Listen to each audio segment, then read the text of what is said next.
Добрый вечер, вы смотрите программу «Якутия в деталях». Меня зовут Ирина Ефимова. Сегодня мы с вами находимся в не самой привычной обстановке для нашей общественно-политической программы, но не волнуйтесь, это декорации поменялись, а стержень остался прежним.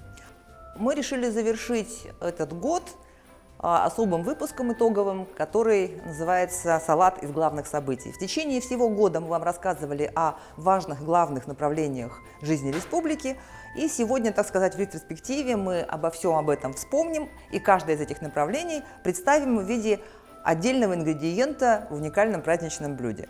Полностью стол накрывать не будем, ограничимся 3 блюдами, без которых невозможно любой новогодний стол у нас в республике. Это салат оливье, бутерброды с икрой и салат индигирка. Поехали!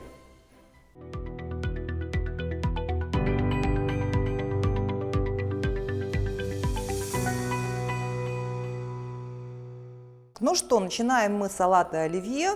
И салат оливье начинаем с самого главного, самого нажористого ингредиента. Это у нас вареная картошка. Основа основ, фундамент, без которого невозможно дальнейшее развитие. Это, конечно, экономика. И давайте посмотрим, какие достижения в экономике были у нас в республике в 2025 году. Начал подводить итоги первым глава государства Владимир Путин. Один из приятных итогов – семейная ипотека, которая уже расширена на вторичное жилье в городах с низким уровнем строительства. Власти смогли сохранить льготную ипотеку, несмотря на сложности с балансировкой бюджета. С первичного рынка, понятно, ипотека семейная работает, она наполняет жизнью строительный сектор. Но даже в этом случае, даже там и тогда, где и когда разрешено приобретать жилье со вторичного рынка, все равно еще есть целый ряд вопросов, связанных с тем, чтобы эта мера поддержки была направлена не только и не столько в данном случае на поддержку строительного сектора, сколько на поддержку семей. Также под занавес года Центробанк предупредил об ускорении инфляции. Сейчас, по словам мадам Набиуллиной, рост цен в России замедлился, опустился до минимума за 5 лет, менее 6%. Глава регулятора добавила, что снижение ключевой ставки в будущем не будет автоматическим. Центробанк будет реагировать на ситуацию постепенно и осторожно. 19 декабря регулятор в 5-й раз в этом году снизил ключевую ставку. Она опустилась с 16,5% до 16% годовых. Ну а если мы делаем анализ более детальным и говорим о нашей республике, то итоги уходящего года были четко обозначены в послании главы региона Госсобранию Илтумен. Одна из центральных тем – экономическая ситуация. ВРП превысит прошлогодние показатели, сохраняется динамика промышленного производства. Что самое важное, несмотря на санкционное давление и жесткую кредитную политику, бюджет остался сбалансированным. Бюджет республики на предстоящие 3 года формировался в непростых условиях. Я благодарю Государственное собрание Илтумен и правительство республики. Не забыли и о расходах. Затраты на Арктику приравняют к защищенным статьям бюджета. Все процессы здесь должны быть детально пересмотрены, а экономика вовлеченных предприятий и учреждений должна быть оптимальной и эффективной. Финансирование тех расходов, которые у нас идут на Арктику, а соответственно указа главы Республики Саха-Якутия о развитии арктической зоны, они стали защищенными статьями, и это уже даст нам прежде всего для жителей Арктики определенную гарантию, что недофинансирования или проблем с денежными средствами не будет. И что самое главное, бюджет остается социально направленным. Так, общий объем расходов на 2026 составляет 349 миллиардов рублей. Половина средств, как правило, направляется на здравоохранение, образование и социальную защиту. Ко второму чтению республика получила из федеральной казны дополнительные 28 миллиардов, что позволило укрепить ключевые направления и обеспечить устойчивость бюджета на следующий год. Так, ну что, в 2025 году Якутия заложила мощные основы для дальнейшего крепкого экономического роста. И второй ингредиент в оливье, второй по важности, это мясо. В нашем случае это такая демократичная докторская колбаса. Ну и основа для благополучия жителя каждой республики – это, конечно, социальная сфера. Обширная, объемная, но неизменно в ней лежит залог благополучия каждого жителя нашей республики. Давайте посмотрим, чем запомнилась нам социальная сфера в уходящем году. В рамках национального проекта «Семья», инициированного президентом России Владимиром Путиным, в медучреждение Якутии поступило 437 единиц нового оборудования. В этом году современной техникой оснастили женские консультации, перинатальные центры. Для отделений реанимации, операционных блоков и родильных отделений закупили 188 единиц оборудования, которое уже введено в эксплуатацию.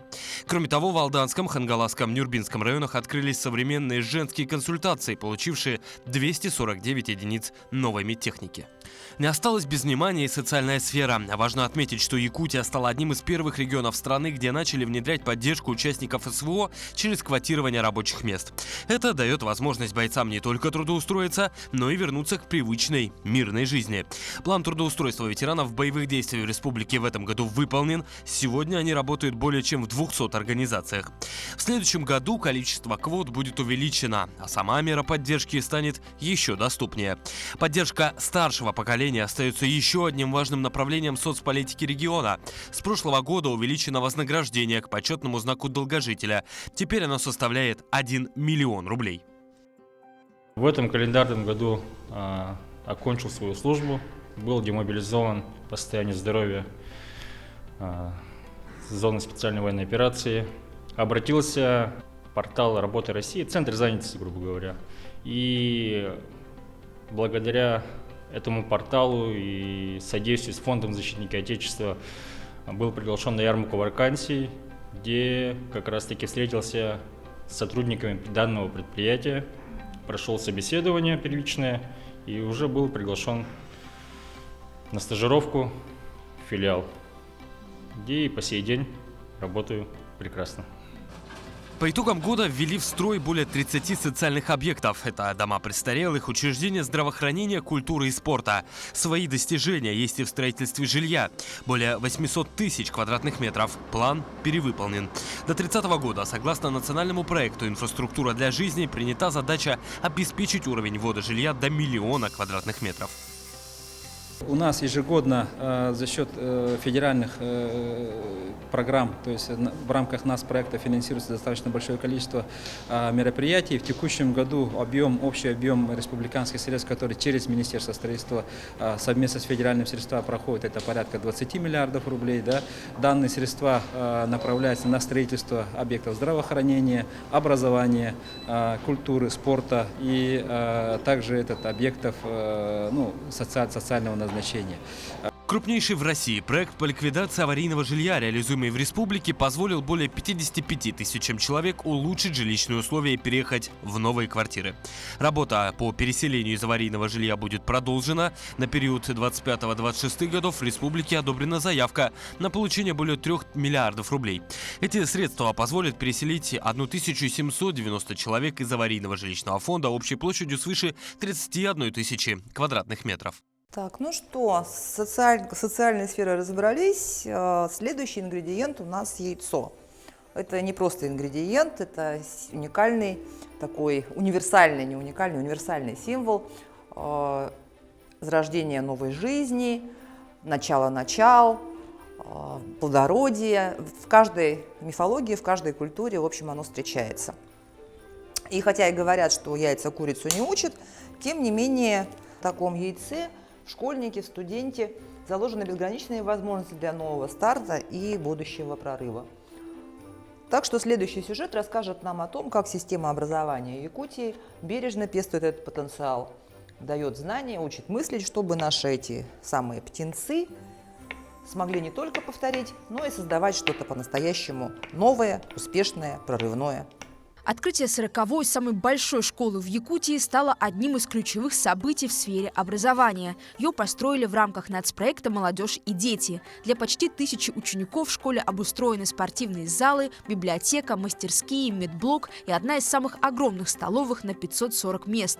Кроме традиционного школьного образования, здесь можно сделать первые шаги в будущую специальность. Всего же за последние 5 лет в республике было построено 62 школы и 36 детских садов, что позволило более 40 тысячам детей учиться в обновленных условиях. Это инженерный класс, и также есть медицинский класс и педагогический класс.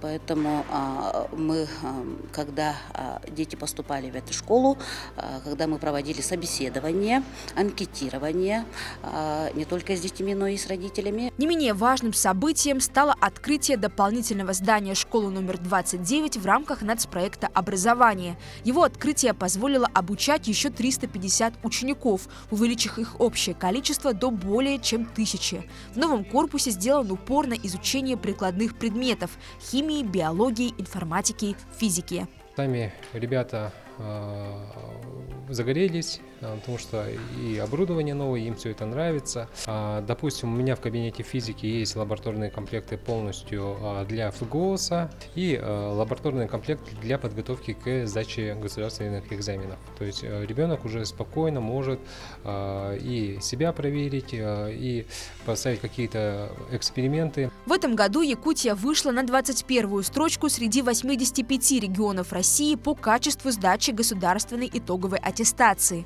Ранее в 2024 году республика занимала 39-е место, а в позапрошлом – 68-е. Значительный скачок в этом позволили сделать анализ деятельности образовательных заведений и качественная работа с профессиональными кадрами. Проанализировали большие данные по штатным расписаниям каждого образовательного учреждения по республике. Да. Выявили, конечно, к сожалению, и отрицательные моменты, да, где есть перекосы, а также положительный опыт. Так и тем самым мы приводим к единообразию штатное расписание, выводим на справедливый баланс, где и нормативы финансирования, и количество обучающихся, и работников будут сопоставимы, да, при этом с учетом наших региональных территориальных особенностей. В году наступающем сферу ждет большой объем работы. Глава Якутии Айсан Николаев в своем послании к Ильтумен определил ключевые задачи на 2026 год. Среди затронутых тем – рекордные темпы строительства школ и детсадов, фокус на профессиональном образовании и показатели ЕГЭ.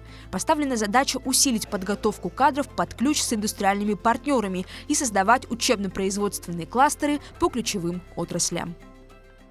Ну что ж, настал черед самого зеленого, сочного, яркого ингредиента нашего оливье – это зеленый горошек. И в нашем салате он будет символизировать экологическое благополучие. Каких успехов Якутия достигла в зеленой сфере и какими зелеными проектами запомнилась наша республика в уходящем 2025 году, посмотрим в следующем сюжете. 2025 год для Якутии стал временем контрастов в экологической сфере. С одной стороны, реальные достижения в природоохранной деятельности, с другой – вызовы, требующие системных решений. Одним из главных экологических успехов стало кардинальное сокращение лесных пожаров. Сезон официально завершился 22 сентября 2025 года на основании приказа главного лесничего республики Андрея Коноплева. Несмотря на сложную ситуацию в стране, в республике, в целом, с нехваткой ресурсов, я считаю, мы очень хорошо отработали год. Похвалиться действительно есть чем. Ну и результаты достаточно значимые. Пожароопасный сезон прошли очень достойно. Продолжили в Якутии и реализацию акции «Зеленый четверг», которая направлена на повышение экологической культуры и очистку природных территорий. Причем работа велась не только на территории столицы республики. Активность проявили и районы. Так, Мирютская станция юных натуралистов отметила 50-летний юбилей. Среди ветеранов-наставников выделили Михаила Жиркова, который руководил станцией четверть века. За это время станция прочно укоренилась как одна из самых успешных организаций района. Именно сейчас на базе его работ станция функционирует и развивается. В данный момент станция юных натуралистов прочно стоит на ногах, имея 2 корпуса, в которых работают 17 сотрудников. Сегодня, в знаменательный день, собрались наши выпускники, сотрудники разных времен и, конечно же, наши уважаемые ветераны, которые нас наставляют на протяжении 50 лет на дальнейшие успехи, перспективы, чтобы наша Мирютская станция юных натуралистов процветала еще на многие годы. Вот так, через заботу о природе мы придаем нашему году особую чистоту и гармонию. Но любой салат требует яркости и вкуса. Пора добавить следующий ингредиент.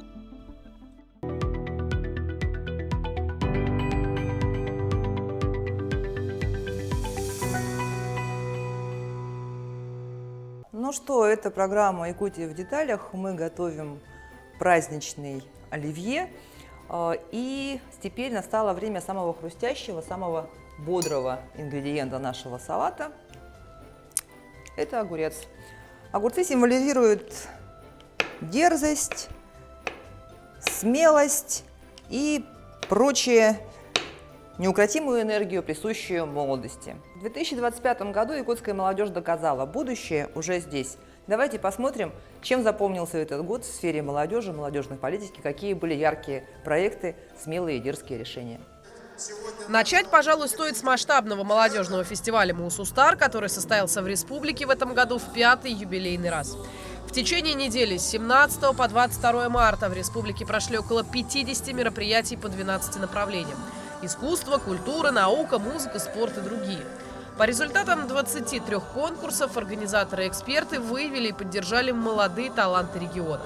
В этом году фестиваль объединил более 8 тысяч участников, 3 тысячи из них – победители муниципальных этапов, прибывшие в Якутск на финальную часть.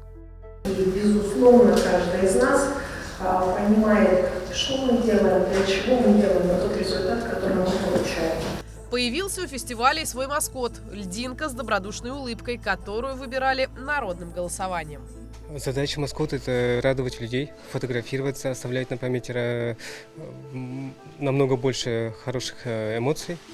И в талисман оно всегда держится как-то, мероприятие держится на талисмане. Да, она всегда должна быть на позитиве, всегда должна быть в центре внимания и радовать людей. Также в этом году Якутия вошла в число ведущих регионов России по итогам 2025 года в рамках общероссийского общественно-государственного движения детей и молодежи «Движение первых».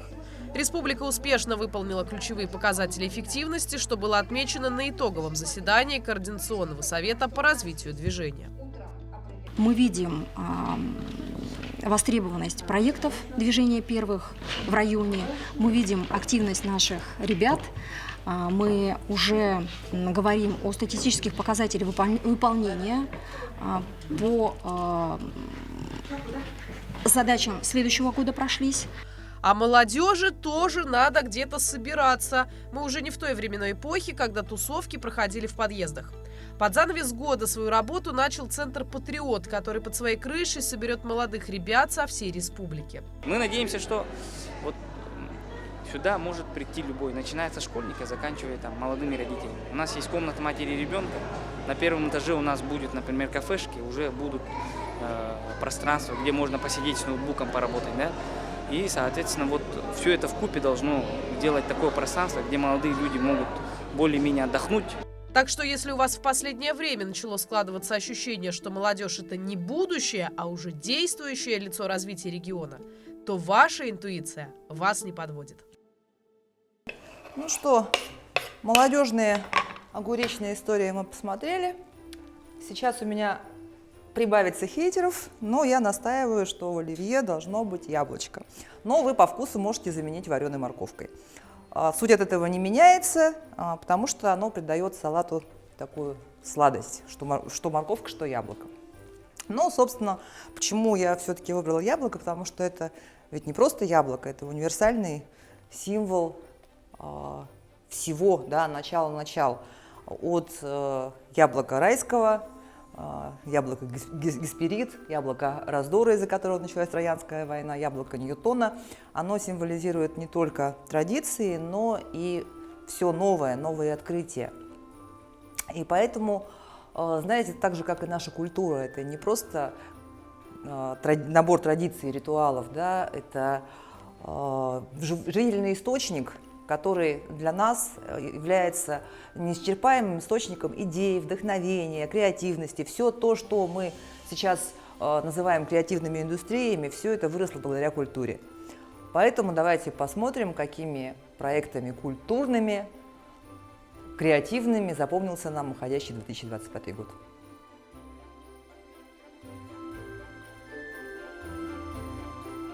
Как отметил президент России на прямой линии, культура Якутии уникальна, сочетая древние традиции тюркского народа Саха с влиянием православия, а в последнее время получает признание на высоком уровне за талант народа. Один из ярких примеров: по итогам 31-го Всероссийского театрального фестиваля Государственный театр оперы и балета стал обладателем сразу 3 премий «Золотая маска».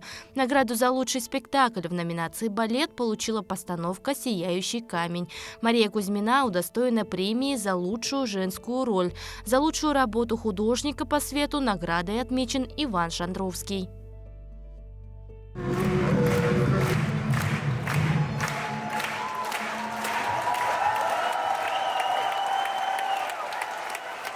Идем дальше. В этом году Сехолонхо состоялся на священной земле Нерюнгри и вошел в историю как одно из самых знаменательных и памятных событий культурной жизни республики. Нам гордостно, что в нашем районе, в нашем городе проходит такой праздник. Столько гостей, столько друзей приехали сегодня. Мы всех встречаем сегодня на своей Урасе. Для нашего города, для нашего района это очень большой праздник, который объединяет все народы всего, наверное, мира, могу сказать. Программа включала более 70 мероприятий. Праздник под девизом «Пока стоят священные горы, мир не рухнет» собрал более 15 тысяч участников и гостей. Проводились различные обряды, большой интерес вызвал ритуал по выплавке железа из местной руды. В нем принял участие глава Якутии Айсен Николаев. Все этапы выплавки были исполнены, как и сотни лет назад, нашими кузнецами. Из года в год я с удовольствием принимаю участие в этом ритуале. В этом году железная руда была доставлена с реки Алдан, с Татинского улуса, с Устатты. Мы готовили все здесь мастера Чурапчинского улуса. Также яркое событие во всей красе, демонстрирующее культуру братского народа, состоялось в Якутске. Это федеральный Сабантуй. Его посетили около 50 тысяч человек. В Якутске построили городок, возвели татарское подворье, который был оформлен в татарском национальном духе. Тут, национальные обычаи Витинде. Это вот наша одежда, украшение дома, как в старину женщины сами руками украшали дом. Вышивали, плетили. Это, конечно, далеко не все яркие события этого года. В республике культура прогремела во всех направлениях. Ну а впереди нас трепетом будоражат масштабные события, так как следующий год объявлен Годом культуры в Якутии, в стране же Годом единства народов. Ну что, все ингредиенты у нас в сборе. Пора добавить то, что их связывает. А что у нас связывает все сферы жизни, пронизывает все? Это технологии. Технологии станут у нас связующей нитью, собственно, этого салата. В 2025 году Якутия сделала мощный рывок цифровизации. Давайте посмотрим, как технологиям удалось стать таким связующим соусом для нашего новогоднего оливье. Несмотря на все стереотипы, наша республика больше, чем сокровищница России. Мы уже задаем тренды в IT, а где-то и вовсе пионеры. Например, используем дроны для доставки между берегами Лены, причем и летом, и суровой зимой. Сегодня мы летаем в Якутске Нижний Бестях, но придет то время, когда в каждом наследии Якутии будет дронопорт. И дроны и беспилотники будут доставлять грузы, так необходимые нашим якутянам. Беспилотники в Якутии умеют не только использовать, но и собирать. IT-специалисты берут выше и не боятся ставить перед собой грандиозную цель – стать лидером производства БПЛА на Дальнем Востоке. Для этого и открылся научный центр «Полярный». Старт! Неудивительно, что якутские успехи в цифровизации признают по всей стране и даже берут пример. Изучить опыт Якутии – это то, что я слышу постоянно не только в близлежащих территориях, но и далеко, и в центральной части, и даже в Подмосковье. Поэтому это повод для гордости Якутии, наверное. В век, когда уже даже питомцы могут быть электронными, интернет – это не прихоть, а необходимость. И наши северяне пусть не были полностью лишены этого блага цивилизации, но сильно ограничены. Казалось, что трудности уж слишком непреодолимые. Но форум «Цифровой алмаз» – место, где мечты становятся реальностью. Всего через 3 года у 50 тысяч человек будет постоянный доступ к всемирной паутине благодаря проекту «Синергия Арктики». Проект был, по сути дела, инициативой республики, инициативой конкретных людей, которые, так сказать, добились того, что федеральный центр эту программу нам согласовал, и мы сейчас это будем делать. И этот проект делается во благо людей и во благо будущих, так сказать, недропользователей, потому что без связи инфраструктура невозможна, и связь является ее неотъемлемой частью, а арктическая зона – это потенциальные недра и, значит, так сказать, ресурсы нашей страны, которые будут недропользователям доступнее в том числе. Синергия Арктики – подтверждение тому, что будущее определяют не природа или климат, а люди. А народ Саха умеет превращать сложности в возможности.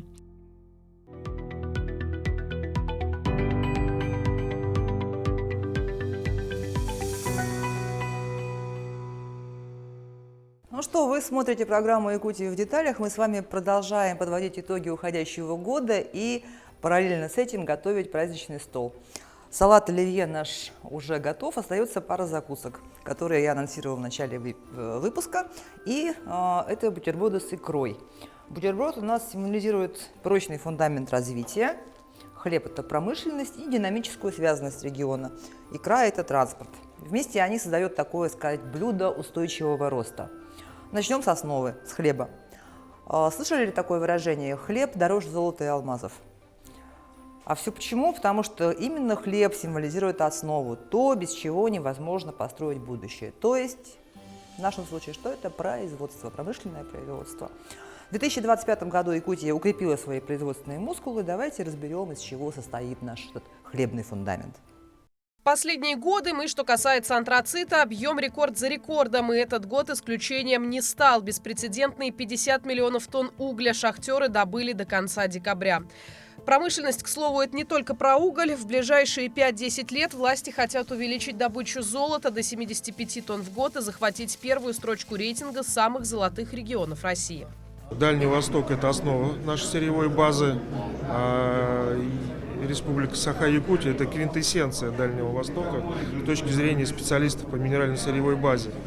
Здесь максимально сосредоточены практически все перспективные виды сырья, от углеводородов до угля, до рудных полезных ископаемых.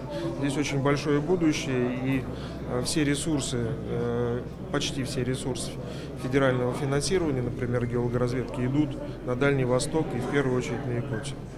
Не забываем, что это, как говорил классик, силы Земли, прежде всего киловатты. Но есть одна загвоздка. Запасы очень-очень далеко находятся в Арктике, что влечет за собой сложности. За ними уже началась настоящая охота в мировом масштабе. Сейчас 60% всего рынка обеспечивает Китай. А вот может Якутия. Большие надежды возлагаются на тамторское месторождение в Оленёкском районе, где, по оценкам ученых, скрыто более 150 миллионов тонн руды. Якутия очень важно, потому что это кладезь, на самом деле, полезных ископаемых. Там есть над чем работать, и составляющая энергетики тоже будет в центре нашего внимания. Но конкретно сколько богатств скрывают наши недра – вот самый главный интригующий вопрос. Ответит на него федеральный проект «Геология. Возрождение легенды». 36 миллиардов рублей используют на разработку 70 объектов. И треть из них, к нашей радости, в Якутии. Программа масштабная, на 10 лет это минимум то, что рассчитано. Конечно, работы предстоят колоссальные. Уже на 25-27 годы предусмотрено более 18 миллиардов рублей в федеральном бюджете. Это более 1,5 десятков объектов. Это и по золоту, поиску серебру, графиту, по алмазам, нефти, газ. То есть все то, что формирует будущее, формирует перспективы. А в геологии, как в саперском деле, ошибаться нельзя, даже при наличии тернистого пути. Путь к профессиональному успеху пролегает через обучение. Под занавес года аудитории с современным оборудованием появились в стенах геолого-разведочного факультета и Горного института СВФУ. Сейчас наши студенты уже со 2-го курса, получается, ездят на различные практики, также в Полиметалл, в различные другие компании, горнодобывающие, не только, получают знания на практике и на теории. Это все очень интересно, очень хорошо, и всех желающих зову к нам. 2025 стал для промышленности республики периодом устойчивой динамики. Несмотря на внешние вызовы, регион укрепил позиции в ключевых отраслях – добыче полезных ископаемых, энергетике, обрабатывающем секторе и инфраструктурном строительстве. Ну, посмотрели мы на промышленность. Если промышленное производство – это хлеб, то масло – это производство сельскохозяйственное, без которого тоже нашу Якутию, особенно традиционную, представить невозможно.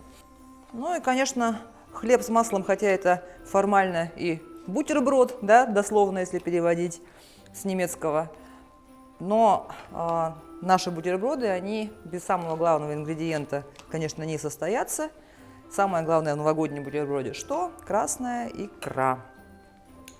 Чтобы попасть сюда, она проделала большой путь. Точнее, конечно, не сама икра, а рыба, красная рыба. Она преодолевает ежегодно сотни тысяч километров по рекам, морям, повинуясь своему инстинкту нереста.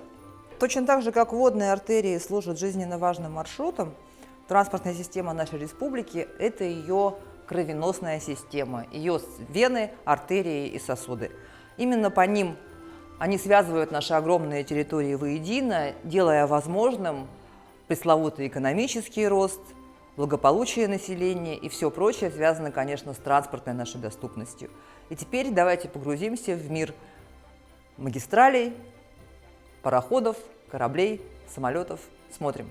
Дорога в светлое будущее определенно будет комфортной и современной. Уходящий 2025 год порадовал нас и масштабом реализуемых транспортных проектов, и развитием международной логистики. С перевозкой грузов проблем вскоре станет еще меньше. В этом году ввели в эксплуатацию Жатайскую судоверфь и утвердили очень важный проект. Речь, конечно же, идет о агломерации Тик-Синайба. Его суть заключается в разностороннем развитии инфраструктуры, включая создание глубоководного порта. Это долгосрочный проект, поэтому он будет развиваться, он будет стремиться к совершенствованию. Самое главное сейчас мы проговорили, как должна выглядеть инфраструктура данного морского порта, какие должны быть глубины, какие суда будут планироваться заходить в этот порт. Впрочем, соединение республики с другими регионами и даже странами – одна из ключевых составляющих развития во всех планах, однако по-прежнему важным остается строительство Ленского моста.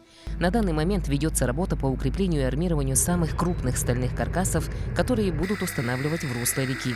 Технология с установкой кофердамов в воду, кстати, применяется в России впервые. Кроме того, ведутся работы по изготовлению арматурных каркасов на специализированном навивочном станке, который сокращает трудовые ресурсы, увеличивает производительность.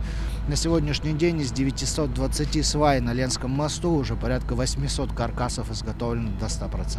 Опережающими темпами ведутся работы и на автомобильных трассах. Ремонт дороги Борогон-Танда, например, превысил ожидания на 5 километров, а на подъезде к Ангаласам завершили асфальтирование на год раньше. Также досрочно ввели в эксплуатацию участок региональной трассы НАМ и продолжается реконструкция дорожного полотна УМНАС на участке от Владимировки до Табаги.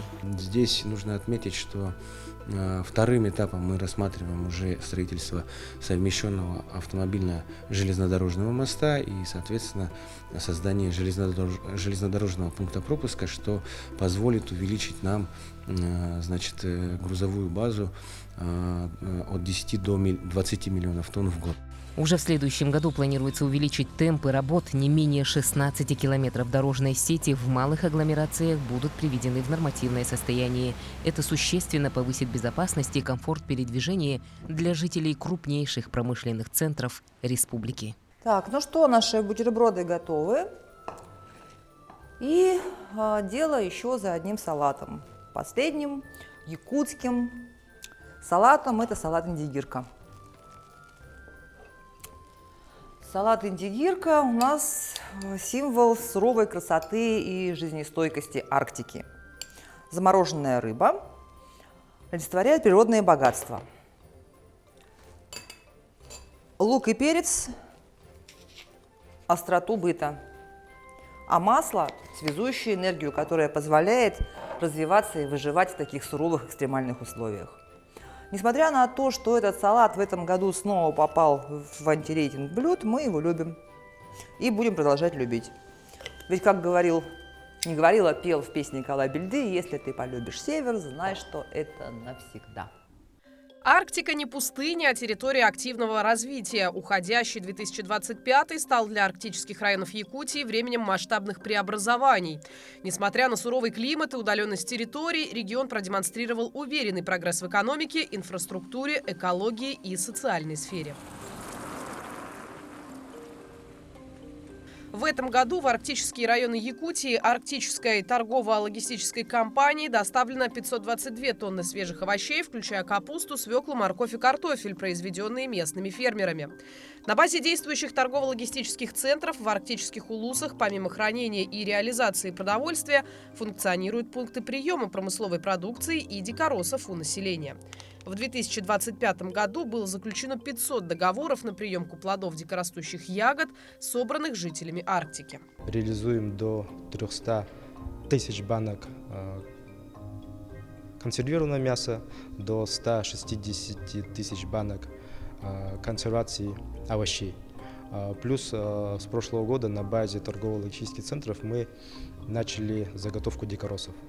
Ясно одно: несмотря на все сложности, невозможно представить будущее планеты без ресурсов Арктики. Во время прямой линии Владимир Путин поинтересовался у журналистки из Якутии, что означает это загадочное слово.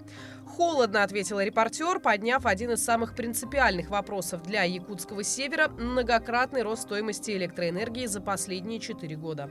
Эта тема понятна и известна, и мы обязательно ей будем заниматься.